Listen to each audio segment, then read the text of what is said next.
Hello everyone, let's continue our discussion with the wireless links and network characteristics. Okay, so there are three important differences from the wired links. The first one is decreased signal strength. Okay, so first from our physics, when we study physics in the high school, we know from the what they call the column law.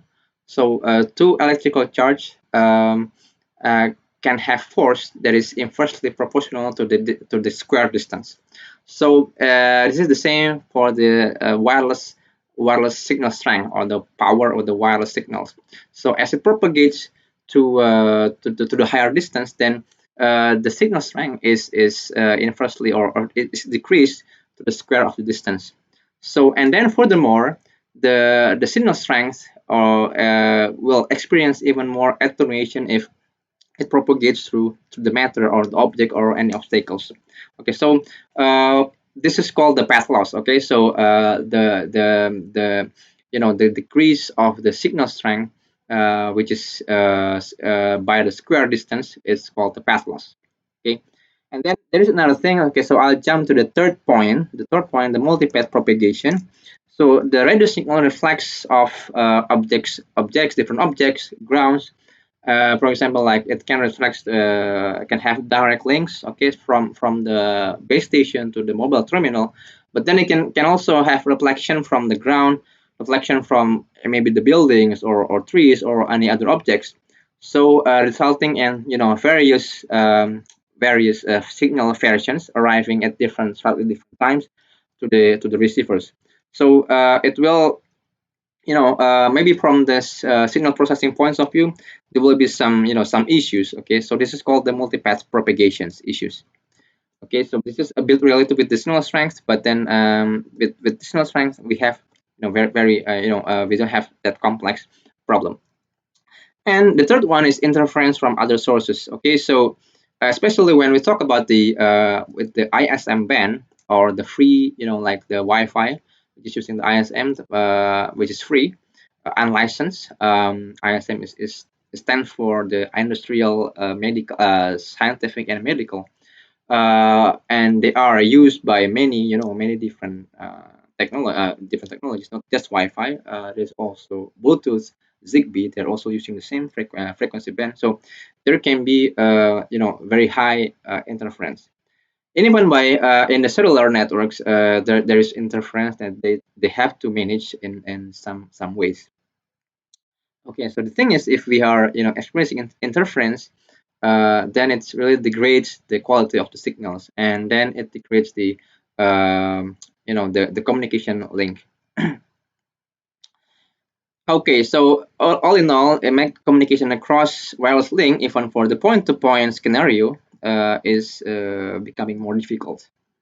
So let's see about the path loss and multipath propagations. So there's this graph showing the path loss. The connections or the relationship between the path loss, okay, shadowing, and the multipath fading. Okay, the multipath fading is the multipath propagations. Okay, so from the points of view of the, let's say, signal intensity and the distance, the path loss is showing this kind of inverse exponential graph.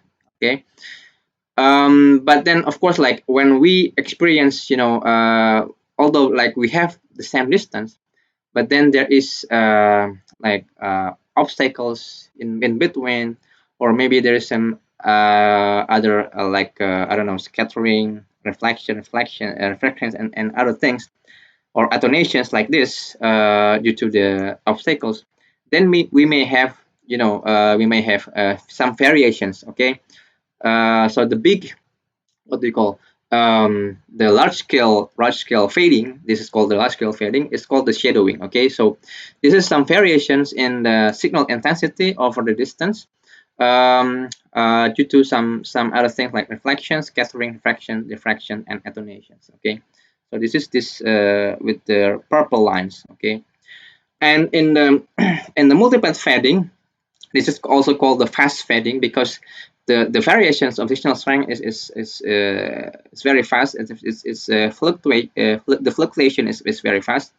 It is caused by different reflections, or let's say, scattering, diffraction of the wireless signals by different objects. So let's say we have one direct signals between the cell tower and the mobile phone, but then there are other versions of the signals, let's say from the ground reflected signals, and number three, reflected signals from the buildings. And also there is a scattered signals from the lamppost and diffracted by the edge of these buildings. So at the end, when the signal arrives at the mobile phone, there are several versions of signals with different, with different powers and different time, delay time. And the implication of the multiplex propagation is okay. So I don't think you have studied this unless you are studying let's say a Fourier transform in DAA, design and analysis of algorithms. So we have to apply the Fourier transform. Okay, so for example, for one, if we have one direct signals, then we have flat frequency in the frequency domain. Okay, so this is time domain and frequency domain. Okay. Now what happens if we receive different version of signals with different, different amplitude, magnitude, or around the power or signal strength, and different time at different time, and we will result in fluctuation in the frequency domain like this. And the thing is, we want to have when we use bandwidth in our communication, we want that our whole bandwidth is somehow correlated. Okay, so this is called the correlative of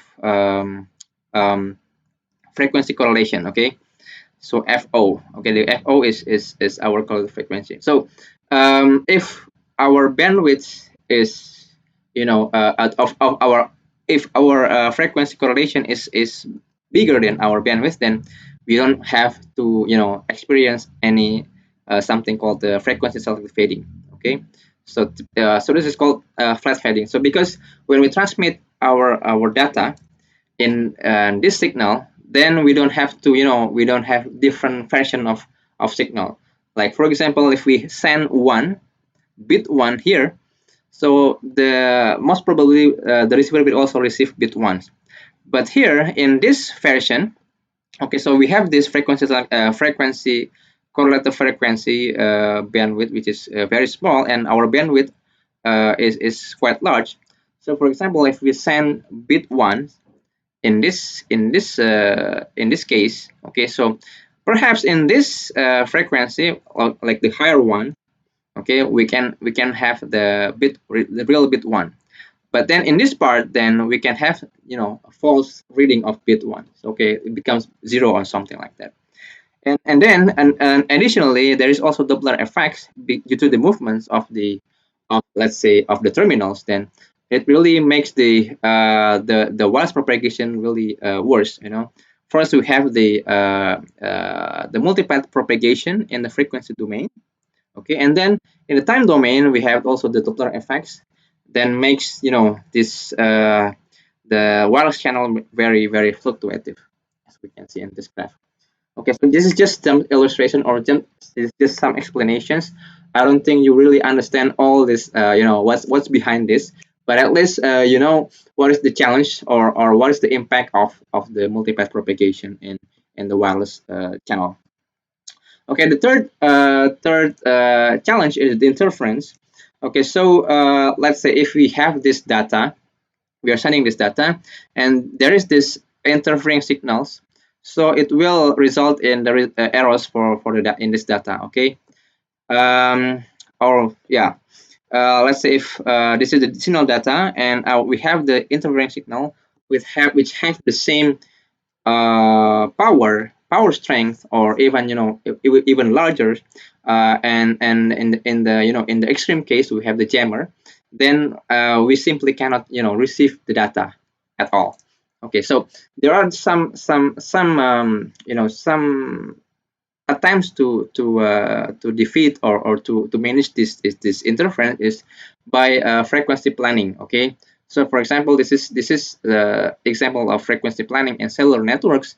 We can have seven frequency bands So the neighboring cells, we have different frequency bands so that they are not interfering to each other. So we have frequency number 1, 2, 3, 4, 5, 6, and 7.